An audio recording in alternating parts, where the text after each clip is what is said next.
بزرگوں اور بھائیوں،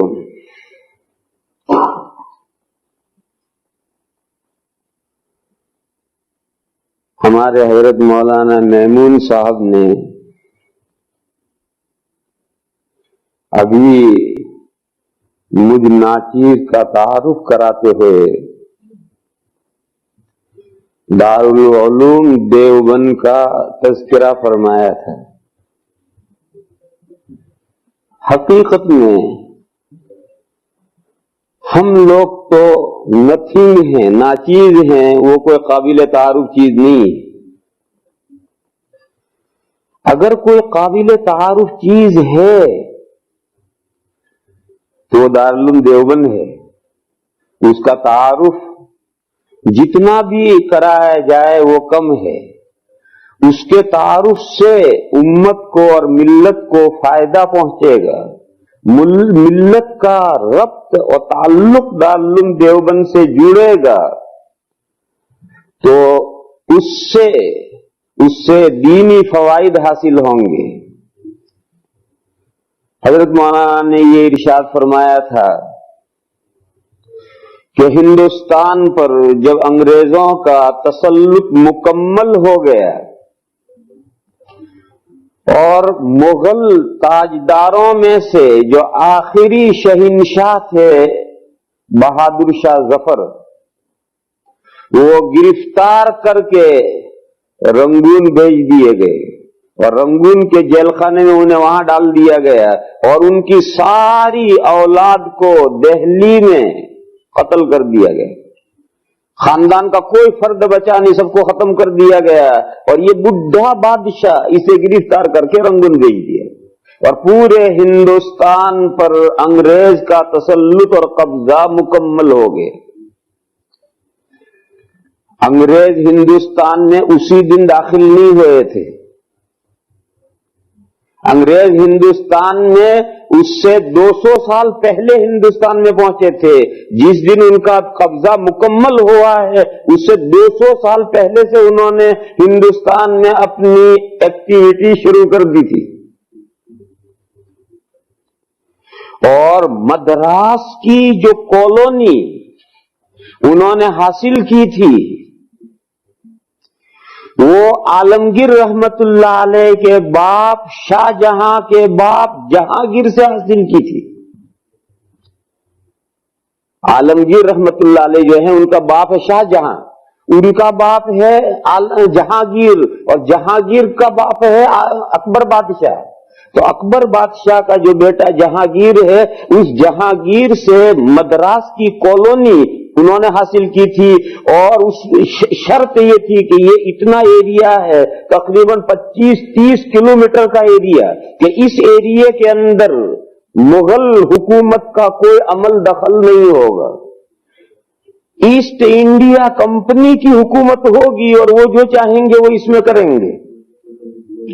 اس لیے میں نے اس کو کالونی کہا کہ انہوں نے اتنے حصے پر مغل بادشاہ کی حکومت ختم اور اتنے حصے پر حکومت کس کی ہے؟ ایسٹ انڈیا کمپنی کی ہے۔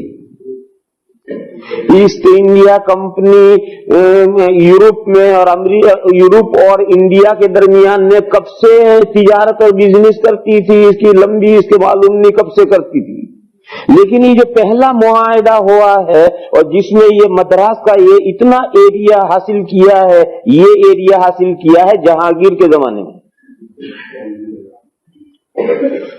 پھر جہانگیر کا زمانہ چلا گیا، اس کے بعد میں اس کے بیٹے شاہ جہاں کا زمانہ آیا۔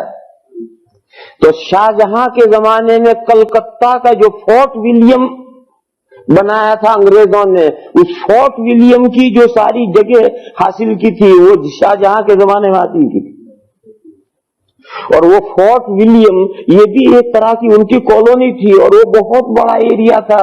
یعنی یہ سمجھو کہ ایک پورا ضلع، ہندوستان میں جتنے بڑے ضلع ہوتے ہیں اتنا بڑا ضلع، اس ضلع کے اندر وہ فورٹ بنایا تھا انہوں نے، فورٹ ولیم۔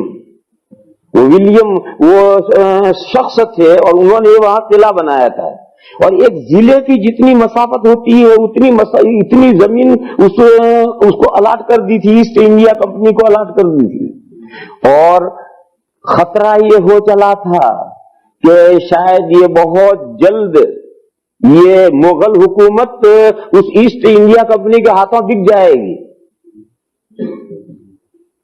پھر اللہ تعالیٰ کو کرم اور فضل فرمانا منظور تھا کہ شاہ جہاں کا دور گزر گیا تو شاہ جہاں کے دو بیٹے تھے، دارا شکوہ اور عالمگیر رحمت اللہ علیہ، یہ دو بیٹے تھے.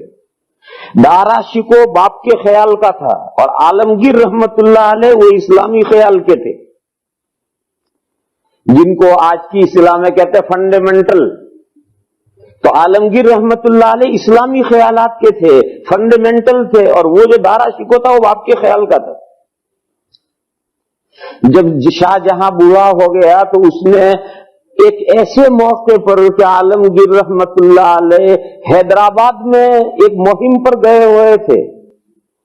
دلی سے حیدرآباد کی مسافت 1 مہینے کی تھی کہ یہاں سے وہاں تک 1 مہینے کی آمد و رفت تھی، 1 مہینے میں جاتے تھے. دلی سے چلیں گے تو 1 مہینے میں حیدرآباد پہنچیں گے، حیدرآباد سے چلیں گے 1 مہینے میں آئیں گے.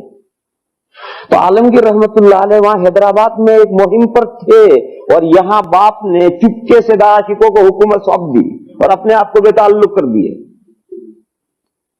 تو باپ تو بہرحال بوڑھا ہو گیا تھا، پھر 2 بیٹے ہوں، ایک بیٹے کا یوں خیال ہو ایک بیٹے کا یوں خیال ہو تو باپ کچھ نہیں کر سکتا. لیکن وہ بیٹا جو دوسرے خیال کا تھا، جب ساری حکومت اس کے پاس چلی گئی تو صورتحال ساری بگڑنے کا خطرہ ہوا. تو باپ نے موقع دیکھ کر کے کہ عالمگیر وہاں حیدرآباد میں دکن میں مہم پر ہے، اس نے اچانک دارا شکوہ کو حکومت دی تھی.